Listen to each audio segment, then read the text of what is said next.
अगर आप मेरी वीडियोस को पहले से देखते आ रहे हैं तो आपको इस बात का अंदाजा होगा कि इंसान इस दुनिया में एक ऐसा जानवर है जो कभी भी कुछ भी कर सकता है। आपको कोई आइडिया नहीं होगा कि जिस व्यक्ति के ऊपर आप खुद से ज्यादा ट्रस्ट करते हैं वो क्या पता कब क्या कर दे। इसलिए मैं हमेशा आपको यही कहता हूं कि आप प्लीज खुद को थोड़ा सेफ रखिएगा। अगर आप किसी के ऊपर विश्वास कर रहे हैं तो भी आप देख लीजिएगा कि क्या वो बंदा कैसा है। लेकिन तब क्या होगा जब इंसान की बुद्धि ही मर जाए। जी हाँ, आज का जो केस मैं आपको बताने वाला हूं वो एक ऐसा कल्ट केस है जिसे जानने के बाद आपको विश्वास ही नहीं होगा कि लोग ऐसा भी कुछ कर सकते हैं। तो इसमें मैं आपको पर्टिकुलरली 2 इंसिडेंट बताऊंगा, तो आप प्लीज इसको अलग अलग मत समझिएगा। ये एक ही कल्ट से जुड़े हुए 2 अलग अलग इंसिडेंट्स हैं जो इस दुनिया में बहुत ज्यादा फेमस हैं और शायद हो सकता है आपने इनके बारे में सुना हो। अगर नहीं सुना हो तो कोई बात नहीं, आज मैं आपको पूरी डिटेल में इसके बारे में सब कुछ बताऊंगा। लेकिन उससे पहले, मेरा नाम है विकी और आप देख रहे हैं मिस्टीरियस दुनिया का एक और बहुत ही कमाल का एपिसोड। आप प्लीज इस वीडियो को एक लाइक कर दें और कमेंट्स में पिक में लिख दें ताकि कल की वीडियो में मैं आपको शाउट आउट दे दूं। इस केस को समझने के लिए हमें हमारे पड़ोसी देश चाइना में जाना पड़ेगा और इसके भी बिल्कुल ईस्टर्न तट पर स्थित है जाओयन शहर। वैसे तो ये शहर यहाँ पर बने हुए एक बहुत बड़े कछुए के स्टैचू के लिए भी जाना जाता है और इसके अलावा यहाँ पर आपको बहुत सारा गोल्ड डिपॉजिट भी मिल जाएगा। लेकिन तीसरी चीज ऐसी है जिसकी वजह से शहर बहुत ज्यादा बदनाम है और वो है मैकडोनाल्ड मर्डर। दिन था 28 मई 2014 का, जब वुशु येन नाम की एक 38 साल की महिला अपनी दुकान से अपना काम खत्म करके बाहर निकली और अब उसका प्लान था कि क्यों ना वो मैकडोनाल्ड में जाकर आराम से थोड़ा खाना पीना कर ले और उसके पति को भी और उसके बच्चों को भी वो वहीं बुला लेगी और आराम से वो वहीं खाना पीना खाकर वापस घर जाएंगे। वुशु येन यहीं पास में ही बने हुए मैकडोनाल्ड के उस रेस्टोरेंट में पहुंच गई और वहां जाकर उसने फोन किया अपने घर वाले को कि मैं यहां पहुंच गई हूं, आप आ जाओ, आप अभी तक क्यों नहीं आए। तो उसने कहा कि ठीक है तुम वेट करो, मैं अभी अपने बच्चे को उठा करके वहीं पहुंच रहा हूं। तो यहाँ वुशु येन उस रेस्टोरेंट के अंदर जा चुकी थी और साइड में ही खड़े होकर वेट करने लगी क्योंकि यहाँ बहुत सारी भीड़ थी और सभी जो कुर्सियां थी वो सारी भरी हुई थी। तो यहाँ वुशु येन को साइड में ही खड़े होकर अपनी बारी आने का इंतजार करना पड़ा और साथ में ही उसने सोचा था कि जब तक ये ऑर्डर आएगा तब तक यहाँ मेरा पति भी आ जाएगा और तभी साथ में बैठकर सब खाएंगे। लेकिन जब यहाँ वुशु येन साइड में खड़े होकर इंतजार कर रही थी तभी यहाँ 6 लोग इस रेस्टोरेंट का दरवाजा को बहुत जोर से खोलते हुए अंदर की तरफ घुसे और जैसे ही वो अंदर घुसे लगभग सभी का ही ध्यान उन 6 के 6 व्यक्तियों की तरफ गया। ये 6 आदमी कोई और नहीं बल्कि वहां के एक ईस्टर्न लाइटिंग कल्ट बैंड के मेंबर्स थे। असल में इस ईस्टर्न लाइटिंग नाम के ग्रुप को लगभग 30 साल पहले एक फिजिक्स के टीचर जिसका नाम जाओ यनशन था उसने यहाँ पर बनाया था और उसका मानना था कि वो भगवान के द्वारा भेजा गया आदमी है और असल में तो भगवान ही वैसे इस धरती पर आ चुके हैं और भगवान एक महिला के रूप में अवतार लेकर इस धरती पर आए हैं और वो अब यहाँ इस दुनिया में प्रलय शुरू करेंगे और इस प्रलय से बचाने के लिए उसने लोगों को खुद के साथ जोड़ना शुरू कर दिया। वो लोगों को जा जाकर समझाता कि उसकी डायरेक्ट भगवान से बात हुई है और भगवान ने कहा है कि मैं अब यहाँ सब कुछ खत्म करने वाला हूँ, जिसको बचाना है तुम जाकर बचा सकते हो। अब ये बात वो किसी को जाकर कहेगा तो ऑब्वियसली बहुत सारे लोग जिनको इस बात का अंदाजा नहीं है कि ये आदमी क्या बकवास मार रहा है वो तो इसके साथ ही चिपक जाएंगे। वो तो कहेंगे कि हाँ जी बाबूजी हमको तो बचा लो, हमको नहीं मरना। अब बिल्कुल वैसे ही आदमी इसके फैन फॉलोवर्स बनते जा रहे थे। लेकिन सन 1995 तक आते आते यहाँ सरकार द्वारा इस ग्रुप को बैन कर दिया गया। अब जैसे ही बैन हुआ तो ऑब्वियसली इसके जो लीडर्स हैं उसके ऊपर भी कार्रवाई की जाएगी। लेकिन इससे पहले कि सरकार इसके ऊपर कोई कार्रवाई कर पाती, ये जो जाओ यनशन था ये चाइना छोड़कर वहां से निकल लिया। वो सीधा जाकर अमेरिका बस गया और वहां जाकर उसको पता था कि यहाँ चाइना सरकार कुछ नहीं बिगाड़ पाएगी उसका। लेकिन वो तो यहाँ से भाग गया था पर इसके जो लोग थे वो अभी भी यहाँ एक्टिव थे और वो अभी भी इसका काम लगातार करते जा रहे थे। लोग इन बातों पर विश्वास करते रहे, अपने बच्चों को इसके बारे में बताते रहे कि भगवान इस दुनिया में आ गए हैं और कोई महिला है जो भगवान के रूप में आई है और वो इस दुनिया को खत्म कर डालेगी। अब बच्चों को ये चीजें समझाई जाए तो बचपन से ही उनके दिमाग में ऐसी चीजें बैठ जाती हैं और बिल्कुल ऐसा ही एक परिवार था उन 6 लोगों का। वो जो 6 लोग अब इस मैकडोनाल्ड के रेस्टोरेंट के अंदर घुसे थे और साइड में खड़ी उन्होंने वुशु येन को भी देखा कि ये लड़की साइड में खड़ी है, बाकी सभी को ही देखा उन्होंने घूर घूर कर, लेकिन वो सीधा जाकर टेबल की तरफ चल पड़े थे। आने वाले इन 6 लोगों में शेंग ली डोंग और उसकी पत्नी जेंग शाओलेन और इनके 3 बच्चे, इसके अलावा इनके साथ एक और महिला रहा करती थी जिसका नाम लू यिंग चेंग था। जैसे ये 6 के 6 लोग काउंटर के पास पहुंचे, इन्होंने अपना फेस टर्न किया और सभी जो लोग अब कुर्सी और टेबल पर बैठे हुए थे उन सभी की तरफ जोर जोर से चिल्लाने लग गया। इस ग्रुप का मुखिया यानी कि लिडोंग यानी कि इस फैमिली का मुखिया वो जोर जोर से चिल्लाने लग गया कि भगवान इस धरती पर आ चुके हैं और वो जल्दी ही प्रलय शुरू करने वाले हैं और हम 6 लोग यहाँ तुम्हें बचाने के लिए आए हैं, तुम्हारी आत्मा की रक्षा करेंगे और इस आत्मा की रक्षा करने के लिए हमें तुम्हारा मोबाइल नंबर चाहिए है। मोबाइल नंबर इस पूरे परिवार ने सभी का मांग लिया था। अब जो लोग जिनको ये पता नहीं था कि ये ईस्टर्न लाइटिंग वगैरह क्या है, उनको तो ये सब कुछ सच ही लगेगा कि हाँ भाई प्रलय आने वाला है, और उन्होंने जल्दी जल्दी में इन सभी को, इन 6 के 6 लोगों को अपने अपने नंबर वगैरह, नाम वगैरह सब कुछ बता दिया। इसमें से इस लिडोंग की पत्नी सीधा जाकर वू शुयेन के पास गई, जो कि साइड में ही खड़ी हुई थी। उससे जाकर भी यहाँ उसका नंबर मांगा, लेकिन यहाँ वू शुयेन पहले ही परेशान थी। क्यों? क्योंकि यहाँ पहले ही वो अपनी जॉब से लेट हो चुकी थी। दूसरा, उसके पति और उसके बच्चे अभी तक आए नहीं थे। तीसरा, यहाँ उसे भूख भी लगी हुई थी। तो उसका कोई मन नहीं था कि वो इन बकवास के साथ अपना टाइम वेस्ट करे। तो वू शुयेन ने यहाँ अपना फोन नंबर देने से इनको मना कर दिया। यहाँ लिडोंग की पत्नी वू शुयेन से नंबर मांग रही थी, लेकिन लिडोंग की जो बेटी थी, जिसकी उम्र सिर्फ 13 साल की थी, उसने यहाँ वू शुयेन को मना करते हुए सुन लिया। वो सीधा वू शुयेन के पास गई, अपनी माँ को कहा कि ठीक है माँ, तुम जाओ, मैं मांगती हूँ इससे नंबर। तो यहाँ उस 13 साल की लड़की ने उस 38 साल की महिला से उसका नंबर मांगा। उसने फिर से मना कर दिया। एक बार और मांगा, उसने फिर से मना कर दिया। लेकिन अब यहाँ एग्जैक्टली मुझे भी नहीं पता कि ये जो दूसरी बार ना इस 13 साल की लड़की ने सुना था, उसके दिमाग में उस टाइम पर क्या आया। लेकिन जो भी आया हो, वो इतना भयंकर था कि आप उसके ऊपर विश्वास नहीं कर पाएंगे। यहाँ साइड में ही पड़ी हुई एक लोहे की जो चेयर होती है, आपने देखा ही होगा मैकडी के रेस्टोरेंट में कैसी कैसी चेयर्स होती हैं, वो चेयर उठाई और सीधा यहाँ वू शुयेन के सिर में दे मारी 13 साल की लड़की ने 38 साल की महिला के ऊपर। अब जैसे ही ये चेयर वू शुयेन के सिर में लगी, वो बेहोशी की हालत में गई। वो सीधा उसके सिर के ऊपर जाकर लगी थी, खून नीचे टपक रहा था। वो सीधा नीचे जमीन पर लेट गई। जमीन पर लेटते ही यहाँ उसका खून तेजी से बहने लगा, और इसके बाद भी यहाँ वो लड़की नहीं रुकी। तुरंत उसने दे देकर वो चेयर दोबारा से उसके सिर में, उसके शरीर के ऊपर मारनी शुरू कर दी। अब जैसे ही ये काम चल रहा था, दूसरी तरफ यहाँ लिडोंग, जो कि इस परिवार का मुखिया था, उसने देखा कि उसकी बेटी यहाँ एक महिला को मार रही है। उसने दूर से ही पूछा कि क्या हुआ। तो यहाँ उस लड़की ने कहा अपने पिता को कि इसने नंबर देने से मना कर दिया था। ये नहीं चाहती थी कि हम इसकी आत्मा को बचा लें इस प्रलय से। अब क्योंकि ये नहीं चाहती है, तो इसको अभी ही यहाँ से भेजना जरूरी है। सोचकर देखिए यहाँ वो लड़की बोल क्या रही थी। खैर यहाँ जैसे ही ये बात उस लिडोंग ने सुनी, लिडोंग तुरंत वहां से भाग कर आया, और अब दोनों बाप बेटी मिलकर इस वू शुयेन, जिसका कोई कसूर नहीं था बेचारी का, उसको पीटने लगे। और पीटते पीटते ये हाल कर डाला कि यहाँ वू शुयेन के खून से यहाँ पूरा फर्श मैकडी का भर चुका था, और दूसरी तरफ यहाँ उसकी मौत भी हो चुकी थी। जब यहाँ इस बाप बेटी को मारता हुआ देख बाकी के चारों मेंबर्स ने देखा कि उनके जो लीडर हैं वो यहाँ इसको मार रहे हैं, तो उन्होंने कुछ पूछा ही नहीं कि मैटर क्या है। वो सीधा अपने साथ लेकर आए हुए एक डंडे को, जो कि उनका जो फोल्ड हो जाता है, वो डंडा आपने देखा ही होगा, राड जैसी होती है वो कुछ, तो उन्होंने साइड में अपनी जेब से वो निकाला, उसकी राड को खोला और सीधा जाकर यहाँ वू शुयेन के ऊपर टूट पड़े। सोचकर देखें, यहाँ 6 लोग अब बेरहमी से वू शुयेन के ऊपर टूट पड़े थे। लेकिन यहाँ आसपास खड़े लोगों ने बताया कि जब वो वू शुयेन को मार रहे थे, उन्होंने यहाँ चिल्लाना शुरू कर दिया कि जो भी यहाँ ये बुरी आत्मा है इस लड़की के शरीर में बसी हुई है, वो यहाँ से तुरंत निकल जाए, इस धरती को छोड़कर चली जाए। वो बार बार ये चीज चिल्ला रहे थे। अब जैसे कि ये रेस्टोरेंट उस टाइम पर भी भरा ही हुआ था, तो इतने सारे लोगों की भीड़ के सामने ये कांड हुआ था। लेकिन यहाँ दुख की बात यह है कि उस भीड़ में से कोई भी व्यक्ति बचाने के लिए यहाँ वू शुयेन को नहीं आया। दुख की बात इससे ज़्यादा ये भी थी कि सभी यहाँ अपना फ़ोन निकालकर रिकॉर्डिंग कर रहे थे इस पूरे कांड की। इसकी वीडियोस इंटरनेट पर आपको भरी पड़ी हैं, आपको मिल जाएंगी, लेकिन मैं आपको रिकमेंड करूँगा कि आप प्लीज़ उस वीडियो को ना देखिएगा। क्यों? क्योंकि यहाँ वो बहुत बहुत ज़्यादा डिस्टर्बिंग है। अगर वो नॉर्मल होती तो मैं इस वीडियो में ही लगा देता। इससे बढ़िया है कि आप ना ही देखिए, क्योंकि जो भी इस यहाँ हुआ वो मैंने आपको बता ही दिया है। अगर आप जाकर उस वीडियो में देखेंगे तो वो शायद आपके दिमाग के ऊपर गलत इम्पैक्ट कर सकती है। सो आप उसको ना देखिए। जो भी हुआ मैं आपको यहाँ बता ही रहा हूँ, आगे जो हुआ वो भी बता देता हूँ। वू शुयेन की जान लेने के बाद लिडोंग एंड उसका परिवार पूरा आराम से अपने राड को फोल्ड करके, उसको साफ करके अपनी जेबों में रख के एक एक करके उस रेस्टोरेंट से बाहर निकल गया।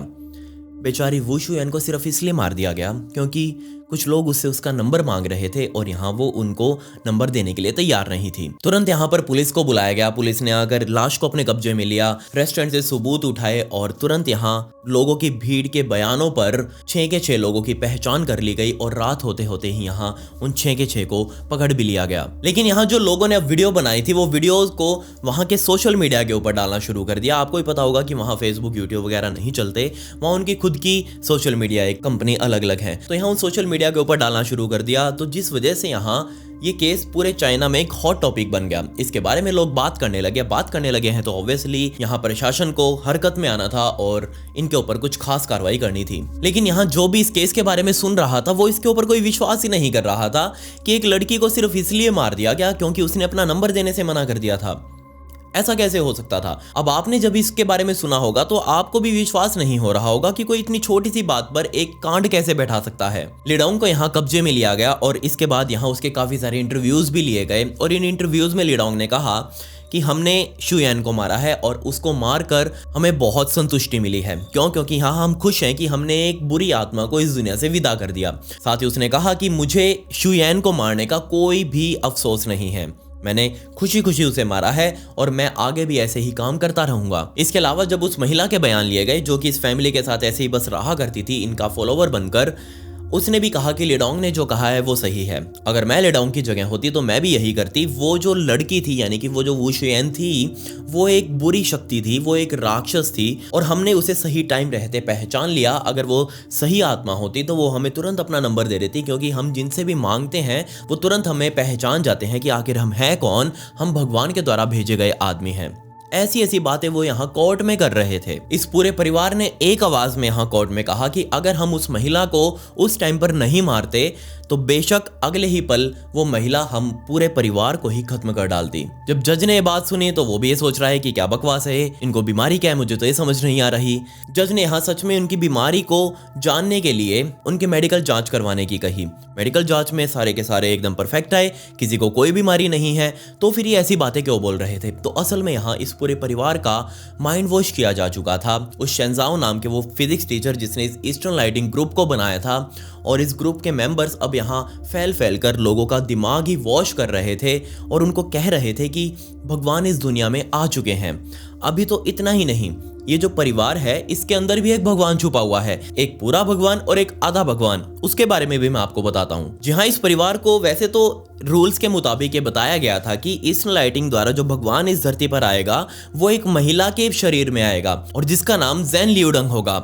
अब वो महिला तो आज तक कभी इस ग्रुप को नहीं मिली, लेकिन यहाँ इस परिवार ने यानी कि लिडोंग फैमिली ने खुद से ही ये मानना स्टार्ट कर दिया कि एक वो जो लियू यिंगचुंग नाम की महिला इस फैमिली के साथ रहती है, आधा भगवान तो उसमें है और पूरा भगवान यहाँ इस घर की बेटी यानी कि 13 साल की लड़की जिसने वू शुएन का मर्डर किया था सबसे पहले चेयर मारकर, पूरा भगवान उसके अंदर आया हुआ है। ये पूरा परिवार अब दुनिया को यही बता रहा था कि हमारे खुद के घर में भगवान है और अगर हम भगवान की बातों को ही नहीं मानेंगे तो भगवान हमें खत्म कर डालेंगे। जज के सामने यहाँ ये दोनों महिलाएं बार बार बोल रही थी कि मैं आधी भगवान हूँ, मैं पूरी भगवान हूँ। अब ये चीज सुनकर जज भी सामने बैठा है, हाँ ठीक बात है, आप ही तो भगवान हो। जज भी यहाँ यही सोच रहा होगा कि जो नशा, जो पेट्रोल सूंघकर नशा इन्होंने किया हुआ है, वो नशा अगर मैं भी कर लूँ तो मेरी जिंदगी की आधी भड़क खत्म हो जाए। ऐसी ऐसी बातें उसके माइंड में ऑब्वियसली आ रही होंगी। खैर, यहाँ पर इन दोनों महिलाओं ने ये कहा कि हमारा शरीर तो अलग अलग है लेकिन हमारे अंदर जो आत्मा है वो बिल्कुल सेम है, इसलिए हम दोनों आधी और पूरी भगवान हैं। खैर, यहाँ अंत में पूरे परिवार को ही यहाँ इस मर्डर के लिए आरोपी साबित कर दिया गया और यहाँ लिडोंग जो कि इस परिवार का मुखिया था और उसकी 13 साल की बेटी, इन दोनों को ही यहाँ डेथ पेनल्टी दी गई और डेथ पेनल्टी भी बहुत जल्दी दे दी गई। 2 फरवरी 2015 को ही यहाँ इन दोनों को टांग दिया गया। खैर, ये दोनों निकल गए तो बहुत अच्छी बात है, क्योंकि यहाँ अगर ये जिंदा होते तो इनके अंदर विश्वास लोगों का बन जाता कि हाँ ये तो सच में भगवान है जो एक महिला को मारने के बाद भी कानून से बचकर बाहर निकल आए। इसके अलावा वो आदि भगवान लो यिंग चैन, उसको यहाँ पर लाइफ सेंटेंस दी गई और इसके अलावा बाकी के जो भी फैमिली मेंबर्स हैं यहाँ पर उन सभी को यहाँ 18, 10 और 8 साल की सजा सुनाई गई। अब वैसे तो आमतौर पर जो आप मेरी वीडियोस देखते हैं उसमें मैं आपको पूरी स्टेप बाय स्टेप स्टोरी समझाता हूँ कि यहाँ क्या हुआ, आपके दिमाग में एक इमेज बनाने की कोशिश करता हूँ कि ये क्राइम सीन ऐसा कुछ था और यहाँ ऐसा कुछ हुआ था और बाद में आरोपियों को ये सजा मिली। अब यहाँ आरोपियों को सजा मिल चुकी है और वीडियो तो वैसे यहाँ खत्म हो जानी चाहिए, लेकिन अब क्योंकि एक कल्ट ग्रुप की वीडियो है इसको यहाँ खत्म नहीं करते हैं। एक और इंसिडेंट इनका देखते हैं और ये वाला इंसिडेंट यकीन मानिए इस वाले से भी भयंकर है। इसको जानने के बाद आप भी कहेंगे कि अभी अभी यहाँ हुआ क्या है, क्यों किया गया। और अब की बार तो हमें ज्यादा पीछे भी नहीं जाना पड़ेगा, सिर्फ मई 2021 में ही चलना है। जी हाँ, मई 2021 में चाइना का सान्या क्षेत्र, जो कि इसका सबसे दूर रिजॉर्ट आइलैंड माना जाता है, और इस आइलैंड पर खड़ी एक बिल्डिंग में एक महिला जिसने पूरी रेड कलर की एक ड्रेस डाली हुई थी, और वो महिला इस ड्रेस को डालकर, वैसे तो हम लोग बालकनी यानी कि छज्जे में अपने अंदर की तरफ खड़े होते हैं, लेकिन ये महिला अपने छज्जे में बाहर की तरफ खड़ी थी और बाहर की तरफ खड़े होकर वो नाच रही थी। ये चीज जब यहाँ इसके आस पड़ोसियों ने देखा तो वो भी हैरान हो गए कि ये बीमारी आखिर कर क्या रही है। सारों ने अपना अपना यहाँ उसको समझाने की कोशिश करी, लेकिन बजाय समझने के वो महिला तो नाचे ही जा रही थी। कभी अपने हाथ छोड़ देती, कभी अपने एक पैर ऊपर उठा लेती, कभी अपना एक पैर एक हाथ छोड़ देती, और इसी तरह से वो अलग अलग मूव्स करके आसपास के लोगों को दिखा रही थी। और लोग यहाँ, आपको पता ही है, शौकीन आदमी हैं वीडियोस बनाने के, तो उन्होंने भी यहाँ अपना फोन निकालकर इस महिला को रिकॉर्ड करना शुरू कर दिया। अब नीचे जो लोग थे या फिर जो उसे देख रहे थे वो बार बार उसे बोल रहे थे कि तुम नीचे गिर जाओगे, अपना तुम्हें नाचना ही है तो अंदर की तरफ जाकर नाच लो अपने छज्जे में, नीचे तो नहीं गिरोगी कम से कम। लेकिन इसके पलट में वो महिला बार बार सभी को उत्तर दे रही थी कि मैं तो यही नाचूंगी और मैं एक वीडियो बना रही हूँ, रील बना रही हूँ सोशल मीडिया पर डालने के लिए।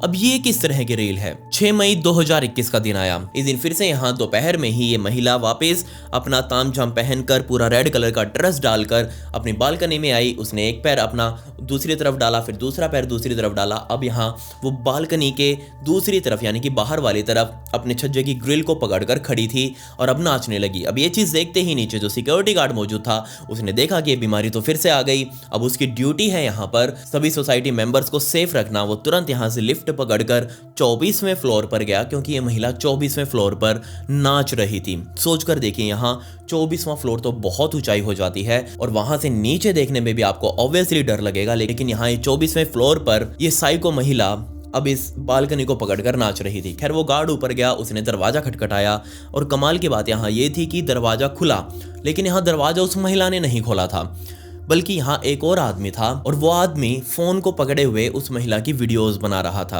अब जब उस गार्ड ने पूछा कि हाँ भाई तू कौन है, तो यहाँ उस महिला ने कहा कि ये मेरा दोस्त है और हम यहाँ पर वीडियोस बना रहे हैं। मैंने अपार्टमेंट अपना रेंट पे लिया हुआ है, ये मेरा है, अब मैं इसके अंदर चाहे जो मर्जी करूँ, उससे तुम्हें क्या मतलब। अब गार्ड भी कह रहा है हाँ हाँ ठीक बात है, मतलब तो नहीं होना चाहिए, लेकिन अगर तू मर गई तो मेरा मतलब सारा निकाल देगी पुलिस आकर, इसलिए यहाँ तू शांत बैठ जा, अपने वीडियोस वगैरह बनानी है तो घर के अंदर आकर बना ले। लेकिन यहाँ वो महिला ने मना कर दिया कि नहीं, मैं तो बाहर खड़े होकर ही बनाऊंगी और बल्कि बालकनी के उस साइड बनाऊंगी। अब वो बेचारा गार्ड ही क्या करे, उसने दरवाजा बंद किया और वो अपना नीचे आकर अपना ड्यूटी करने लगा। उसने नीचे आकर देखा कि वो महिला अभी भी बालकनी के बाहर वाली तरफ ही यहाँ नाच रही है, वही रेड ड्रेस वगैरह डालकर। वो गार्ड नीचे आकर बैठा ही था, कुछ मिनट ही हुए थे, तभी यहाँ उसे एक बहुत बहुत तेज चिल्लाहट सुनाई दी। और वो चिल्लाहट किसी और की नहीं बल्कि उसी महिला की थी। क्योंकि यहाँ वो महिला नाचते नाचते ही उस 24वें फ्लोर से नीचे आ गिरी थी और अब उसकी मौत भी हो चुकी थी। खैर यहाँ महिला मर चुकी थी, उसको उठाकर यहाँ हॉस्पिटल पहुंचाया गया, लेकिन तब तक वो उसने दम ऑब्वियसली तोड़ ही दिया था। उसका पोस्टमार्टम किया गया और अब यहाँ पुलिस ने उसकी पहचान करी। इस महिला की उम्र 41 साल की थी और इसका नाम शी मोमो था। कोई भी यहाँ पर दिल्ली के मशहूर मोमोज नहीं लिखेगा, ये वो नहीं है, ये अलग है। यहाँ इस महिला का नाम शी मोमो था। खैर यहाँ जब पुलिस ने इस महिला के अपार्टमेंट की तलाशी ली, सबूत यहाँ पर उनको जुटाने थे कि इस महिला ने क्यों यहाँ से कूदकर अपनी जान दी है और क्यों वो इस तरह से बालकनी के बाहर खड़े होकर नाचती थी। तो पुलिस को इस घर की तलाशी लेते हुए एक नोट मिला और वो नोट यहाँ खुद मोमो द्वारा लिखा गया था। अब जैसे ही पुलिस ने उस नोट को पढ़ा, पुलिस भी हैरान हो गई कि इस महिला को कैसे पता था कि वो मरने वाली है। जी हाँ, उसने उस नोट में लिखा हुआ था कि जब मैं मर जाऊंगी तो मेरे ऑर्गन्स है वो डोनेट कर देना और बाकी की जो मेरी लाश बचेगी उसे जलाकर उसकी राख को यहाँ समुद्र में बहा देना। लेकिन अब यहाँ जब मैं इस नोट को पढ़ रहा था तो मेरे दिमाग में 2 दिक्कतें आई। ऑब्वियसली यहाँ उन चाइनीजों के भी दिमाग में आई होगी जो इस केस को जांच कर रहे होंगे। तो वो 2 दिक्कतें थी। पहली तो ये नोट टाइप किया गया था, लिखा नहीं गया था।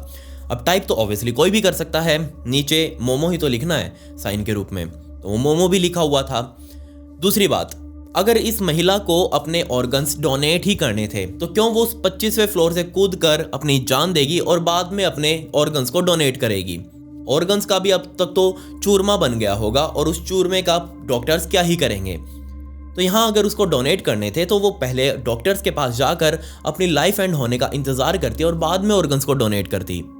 तो यहाँ ये दो दिक्कतें थी कि यहाँ उसने इस तरह से कूद कर अपनी जान क्यों दी है। इसके अलावा यहाँ इस नोट के अंदर कुछ ऐसे शब्द लिखे हुए थे जो कि चाइना के तंत्र मंत्र से लिए गए हैं। दूसरा, चाइना में रेड कलर को एक रिचुअल सिंबॉलिक कलर माना जाता है, मतलब कि तंत्र मंत्र में अगर कुछ भी इस्तेमाल होता है तो वो रेड कलर का होता है। अगर आप यहाँ हमारे इंडिया में देखेंगे तो ये तांत्रिक वांत्रिक जो भी होते हैं ये हमेशा काले रंग का वो जो झोला झपटा होता है वो पहन कर खड़े होते हैं, और यहाँ चाइना में बिल्कुल ऐसा ही है, लेकिन उसका कलर रेड है। तो अब सभी का ध्यान यहाँ इस तरफ चला गया कि जरूर ये महिला किसी तंत्र मंत्र से जुड़ी हुई थी। चाइना में आज भी ये माना जाता है कि जो भी व्यक्ति रेड कलर की ड्रेस पहनकर मरता है तो वो वापस इस दुनिया में जन्म लेता है, बिल्कुल चाइना में ही जन्म लेता है, लेकिन वो जन्म लेता है एक बुरी शक्ति के रूप में। यानी कि अब अगर वो मोमो मरी होगी तो वो मरकर बुरी शक्ति बनकर ही चाइना में वापस आई होगी।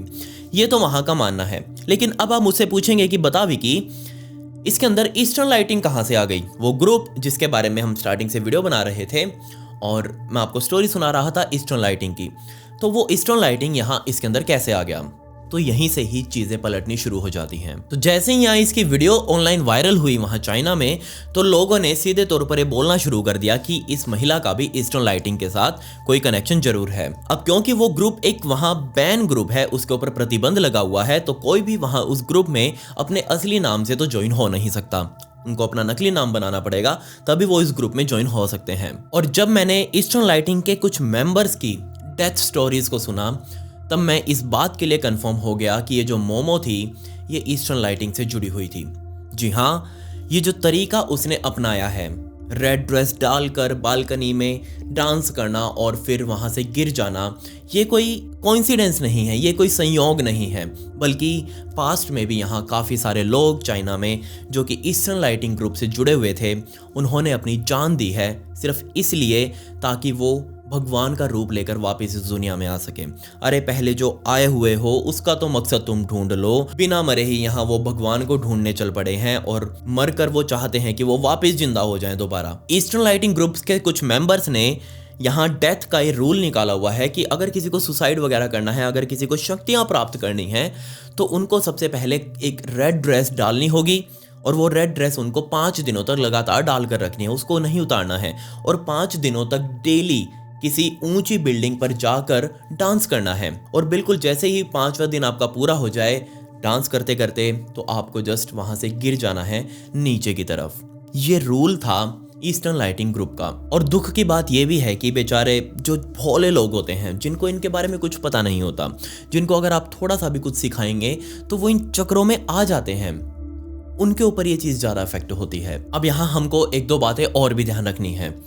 सबसे पहले तो चाइना आपको पता ही है कि एक बंद डब्बा है, उसके अंदर से बातें बाहर निकालना लगभग नामुमकिन जैसा है। हमारा तो क्या है कि हमारी चीज़ें तो सब कुछ सोशल मीडिया पर पड़ी हुई हैं, इंडिया पूरा ही ऑनलाइन आपको दिख जाएगा, लेकिन चाइना ने अपने खुद की सोशल मीडिया बनाई हुई है, खुद के उनके वीडियो प्लेटफॉर्म्स हैं, खुद की उनकी ट्विटर है, खुद का उनका कोरा है, सब कुछ जहां से मैं इंफॉर्मेशन ले सकता हूं वो सब उनका खुद का है। अब मुझे तो चाइनीज ना ही बोलनी आती, ना ही पढ़नी आती, ना ही लिखनी आती, तो मुझे मदद लेनी पड़ी मेरे एक चाइनीज दोस्त की ही। तो मैंने उससे यहाँ इसके बारे में बात करी और उसी ने मुझे इन चीज़ों को कन्फर्म किया कि हाँ बिल्कुल ऐसा ही था। मैंने उसे पूछा यार मैंने ऐसे ऐसे सब कुछ पढ़ा है और क्या ये सच है? तो उसने कहा बिल्कुल यही चीज़ तो यहाँ होती आई है, और बस दिक्कत यह है कि चाइना का सेंसरशिप जो लॉ है वो इन चीजों को कभी बाहर पब्लिक में आने नहीं देता। उस दोस्त ने भी यहाँ मुझे कहा कि ईस्टर्न लाइटिंग ग्रुप एक ऐसा ग्रुप है जिसके साथ चाइना में कोई नहीं भिड़ना चाहता। इसका खौफ वहां इतना ज्यादा है कि चाइना की गवर्नमेंट ने ईस्टर्न लाइटिंग जैसे वर्ड्स को ही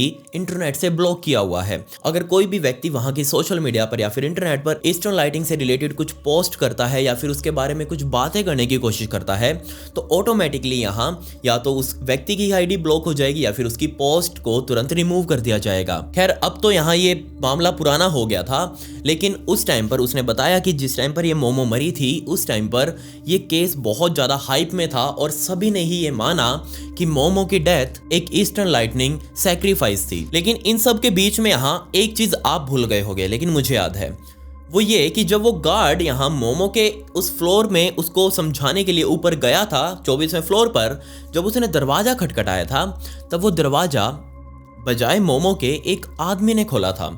अब ये आदमी उसके साथ कौन था? क्योंकि मिनटों बाद ही यहाँ मोमो नीचे गिरकर मर गई थी। उस आदमी ने अपना नाम नहीं बताया और कमाल की बात यहाँ ये थी कि उस गार्ड ने भी बताया कि जब वो उस आदमी से बात कर रहा था तब वो दूसरी तरफ मुंह कर उसे जवाब दे रहा था। पलट में बल्कि यहाँ वो गार्ड उस आदमी से बात करना चाह रहा है, जब बल्कि उस आदमी की बातों का जवाब वो महिला बाहर यानी कि मोमो खड़ी होकर दे रही थी। आपको इन दोनों केसेस में क्या अजीब लगा? एक तो केस वो जिसमें एक महिला जो कि अपनी नौकरी करके आई थी, थकी हुई थी, अपने पति का इंतजार कर रही थी, अपने बच्चे से मिलना चाहती थी, पेट उसका खाली था और तभी उसके सामने 6 व्यक्ति आकर उससे उसका नंबर मांगते हैं बेवजह, और ना करने पर उसको निपटा दिया गया। क्या मतलब था? दूसरी तरफ यहाँ मोमो, वो मोमो किस तरह की लड़की थी, किस तरह की महिला थी वो, क्यों यहाँ पर उसने खुद की लाइफ को सैक्रिफाइस किया। लेकिन एक बात पक्की यहाँ ये थी कि ये केस दोनों ही बहुत अजीब थे। इन दोनों की ही वीडियोस चाइना में बहुत ज़्यादा वायरल हुई और दूसरी सबसे बड़ी बात यहाँ ये थी कि ये दोनों ही केस ईस्टर्न लाइटिंग से जुड़े हुए थे। एक रिसर्च की गई थी, मैं आपको नहीं बता सकता कि वो किसने करी थी, क्योंकि हो सकता है इसके बाद चाइनीज़ गवर्नमेंट उसके ऊपर कुछ एक्शन भी ले ले, तो इसलिए यहाँ एक रिसर्च की गई थी और उस रिसर्च में सामने आया कि टोटल 20 लाख से ज़्यादा मेंबर्स जो कि ईस्टर्न लाइटिंग से जुड़े हुए हैं वो आज भी चाइना में प्रॉपरली एक्टिव हैं, और वो लोग यहाँ ये काम ही कर रहे हैं कि और ज़्यादा लोग ईस्टर्न लाइटिंग से जुड़ते जाएं। आपको इन दोनों केसेस के बारे में क्या कहना है? मुझे तो आपके ओपिनियन चाहिए हैं। वैसे चाइना, मैंने आपको बताया जैसा कि एक बंद डब्बा है, उसके अंदर से बातें निकालना बहुत मुश्किल है, वहाँ भी क्राइम होता है, लेकिन वो बात अलग है कि उनकी स्टोरीज़ हमें नहीं मिल पाती। हम चाहते हैं कि हम अलग अलग जगहों की स्टोरीज़ को कवर करें। मैं खुद चाहता हूँ कि अपने पड़ोसियों की भी थोड़ी स्टोरीज़ लेकर आऊँ, हमारे परम मित्र की भी लेके आऊँगा, लेकिन चाइना की ये स्टोरी बताना बहुत ज़्यादा ज़रूरी था। क्यों? क्योंकि यहाँ कैसे लोग अंधविश्वास में डूबे हुए हैं। आप ये मत समझिएगा कि हमारे भारत में ही अंधविश्वासी लोग बैठे हैं, पूरी दुनिया में ऐसे लोग हैं। मैंने आपको कितने सारे केसेस बताए हैं। एक वो केस बताया था जिसमें एक लड़के ने ना सिर्फ अपनी माँ को बल्कि अपनी 2 बहनों को भी मार डाला था, वो भी हैंगर से सिर पर मार कर, अंधविश्वास में। क्यों? क्योंकि वो लड़का इस तरह से पाला गया था जिसमें उसको बचपन से ही ये बताया गया है कि यही तो भगवान है इस दुनिया का, इसलिए उसने अपनी माँ को मार दिया, अपनी 2 बहनों को भी मार डाला था, अपने बाप के सामने। वो भी हैरानी वाली बात थी बहुत। खैर, अगर आपको इस केस से रिलेटेड कोई सवाल पूछना है तो मेरे इंस्टा पर आप मुझसे पूछ सकते हैं, कमेंट्स में भी पूछ सकते हैं। ये मेरी इंस्टा आईडी है, यहाँ आपको लिंक मिल जाएगा डिस्क्रिप्शन में भी मेरी इंस्टा आईडी का, तो प्लीज़ आप मुझे वहाँ फॉलो जरूर कर लें, मैं आपकी वहाँ वेट कर रहा हूँ। खैर, पिछली वीडियो का शाउट आउट सुशन को and comment pick me to get a shout out in next video. मिलते हैं अगली वीडियो में। ये वीडियो देखने के लिए धन्यवाद।